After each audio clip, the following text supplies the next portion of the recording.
There are moments in history when the weight of a man's soul outweighs the orders of his superiors. Moments when obedience becomes cowardice, and defiance becomes virtue. It happened during the closing months of a forgotten border conflict, a war where loyalty was measured not by honor, but by convenience. Among the ranks of the 9th Infantry Division stood a young recruit named Elias Marin. He was quiet, reserved, and painfully meticulous. To most, he was invisible, just another name on a roster, another body in uniform. But to those who trained beside him, Elias carried something rare, an unshakable sense of integrity. His captain, however, was the opposite. Captain Rorik Vale, a man forged in ambition and arrogance, decorated, feared, and utterly corrupt. He thrived on fear, using authority not to lead, but to dominate. During a critical inspection on the northern ridge, Vale sought to send a message not to the enemy, but to his own men. A wounded villager had been accused of espionage,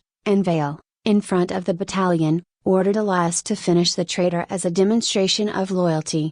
The air froze. The crowd waited. Elias, barely 20, stared at the captain who commanded him to betray everything he had sworn to protect, and then he refused. What happened next would become one of the most whispered stories in the regiment's history. The silence before the storm was suffocating. Every man in formation held his breath. Vale's jaw tightened, a faint smile curling at the edge of his mouth, the smile of a predator certain of its prey. "Do it," he hissed, stepping closer, "or I'll have you shot for insubordination." Elias's hand trembled near his rifle broken bar, but he didn't raise it. Instead, he stepped forward one single step, and in a voice steady as steel, he said, "An order against the oath is not a command, sir, it's corruption." Gasps rippled through the ranks. Vale's face darkened. He drew his pistol, pressing it to the young man's chest, but Elias didn't flinch. He reached up, removed his insignia, and placed it calmly on the ground between them. "Then shoot your own oath,"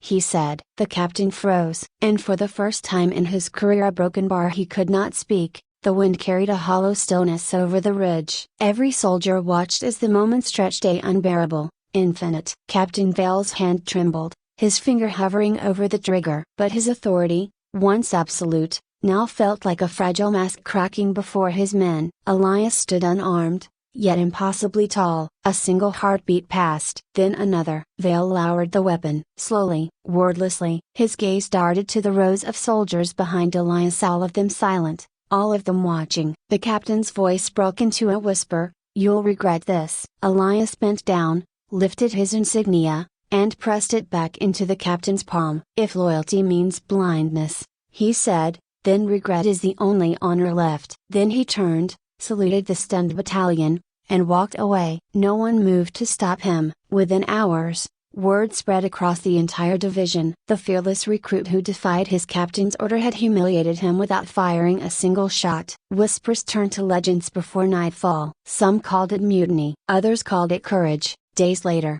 a tribunal convened to question Elias's actions. The commanding general listened in silence as Elias recounted everything, and no embellishments, no emotion. When he finished, the general stood and dismissed the court with only one sentence: "The army needs men who know when not to obey." From that day forward, the captain's career collapsed under the weight of his own shame. The battalion, once ruled by fear, began to change. Soldiers spoke more carefully. Orders were questioned with quiet thought. And in the spaces where fear once lived, respect began to grow. Years passed. The war ended, and new battles began in distant lands. Most names from that division faded into dusty records and forgotten medals. But not Elias Marin's. His name endured, whispered in training camps, cited in officer academies, passed along by veterans as a warning and a lesson. Recruits spoke of the oath incident, the day a young man's defiance silenced an entire battalion. Some said the captain resigned in disgrace. Others claimed he left the army and never spoke again. No one truly knew. But everyone remembered the silent that single moment when honor overpowered rank. Elias never sought fame. He returned home quietly,